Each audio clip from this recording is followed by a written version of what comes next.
What's up guys? So dito na naman tayo sa ating panibagong video. Good morning, kumusta ang lahat? After ko nga pala makapag-out sa aking trabaho, ito dumiretso na ako dito sa aking pick-up location dahil may pumasok na ng booking. Dito lang yan sa may Mauban, sa may Quezon City. So bali magiging drop ko kay sir sa may Valenzuela, sa may One Mall papuntang Ugong. So yun, binigay ko ng helmet at sumakay na siya. At tinuro nga niya pala sa akin yung mabilis na daan kung saan kami shortcut. So bali naging pamasahe nga pala ni boss dito is nasa 111. So ayun, lumarga na kami.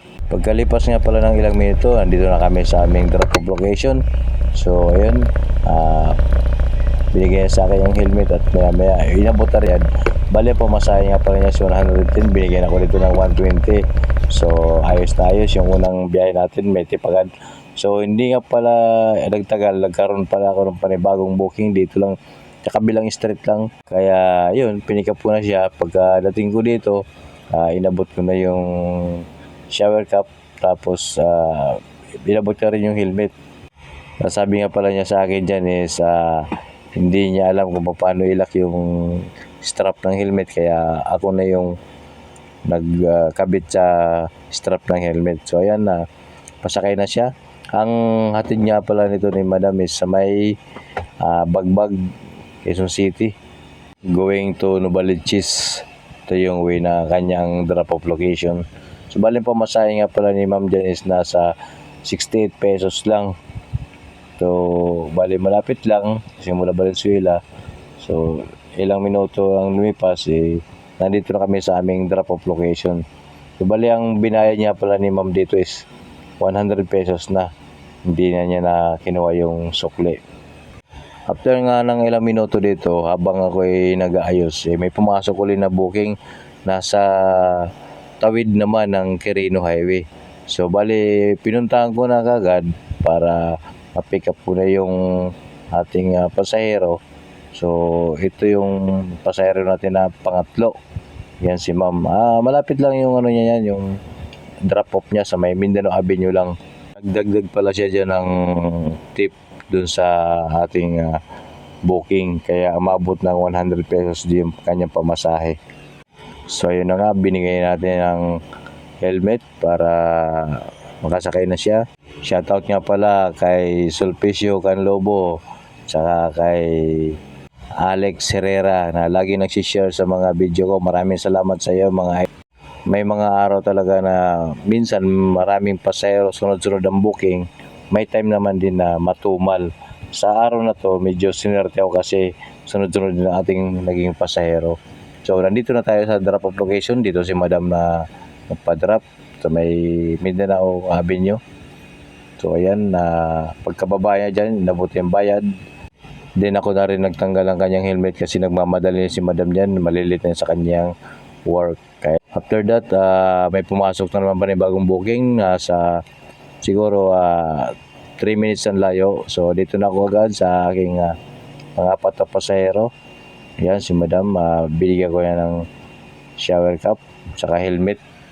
So pagkasuot niya dito, ang drop off location ni Madam dito is sa may Latex. So bali nanggaling kami dito sa may Sauyo Road. Sa loob ng 2 oras, bali nakaka-4 na pasahero na pala ako dito. Kaya medyo maganda yung timing ng biyahe natin ngayon. Pag joyride ko na ganito na pa extra, medyo nakakalibang din kasi nakakatulong ka na kasi nakakapaghatid ka ng mga pasahero, kumikita ka pa. So sa mga nagmumotor dyan, ingat lang sa mga biyahe nyo kasi medyo delikado talaga ang pagmumotor pag hindi ka sumusunod sa mga rules and safety. So dito, pagkalabas ko rito, dumiretso na ako papunta ng ito yung Commonwealth. So pagka ilang minuto, nakarating na kami sa aming drop-off location sa may Latex. So ayan, bumaba na siya, tinabot na rin ng bayad. Bali, maging pamasahe nga ni Ma'am dyan, nasa 110, binigyan ako ng 120. Swerte tayo sa araw na to kasi sa unang pasahero natin hanggang ngayon na pang-apat is talagang may tip na binibigay. So dito sa Latex, nakakuha naman ako ng pasahero, balik naman ako ng Mindanao Avenue nito ngayon. Yung mga pasahero na napipick up ko, hindi naman ganun kalakihan ng pamasahe pero hindi naman ganun kalayuan. Tsaka medyo maganda rin yun dahil hindi ganun traffic. Kaya okay na sa akin yun. At least hindi ako lumalayo sa area na to.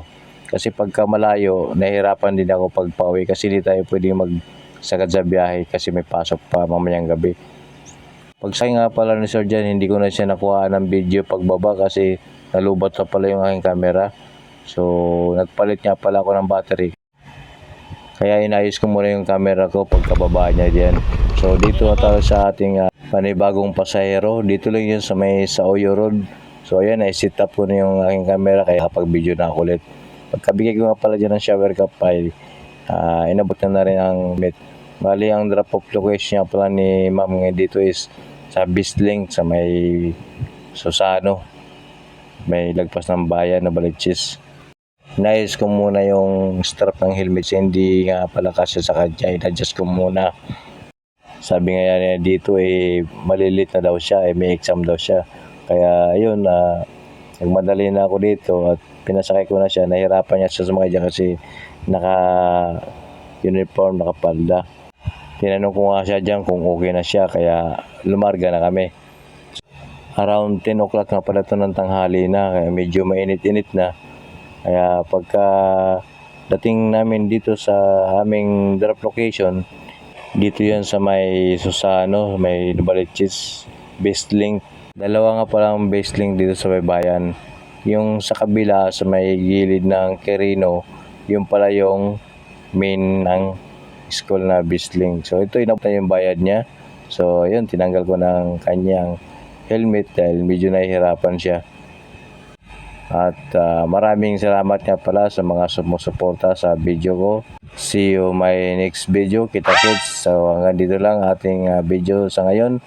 Maraming salamat. Bye-bye.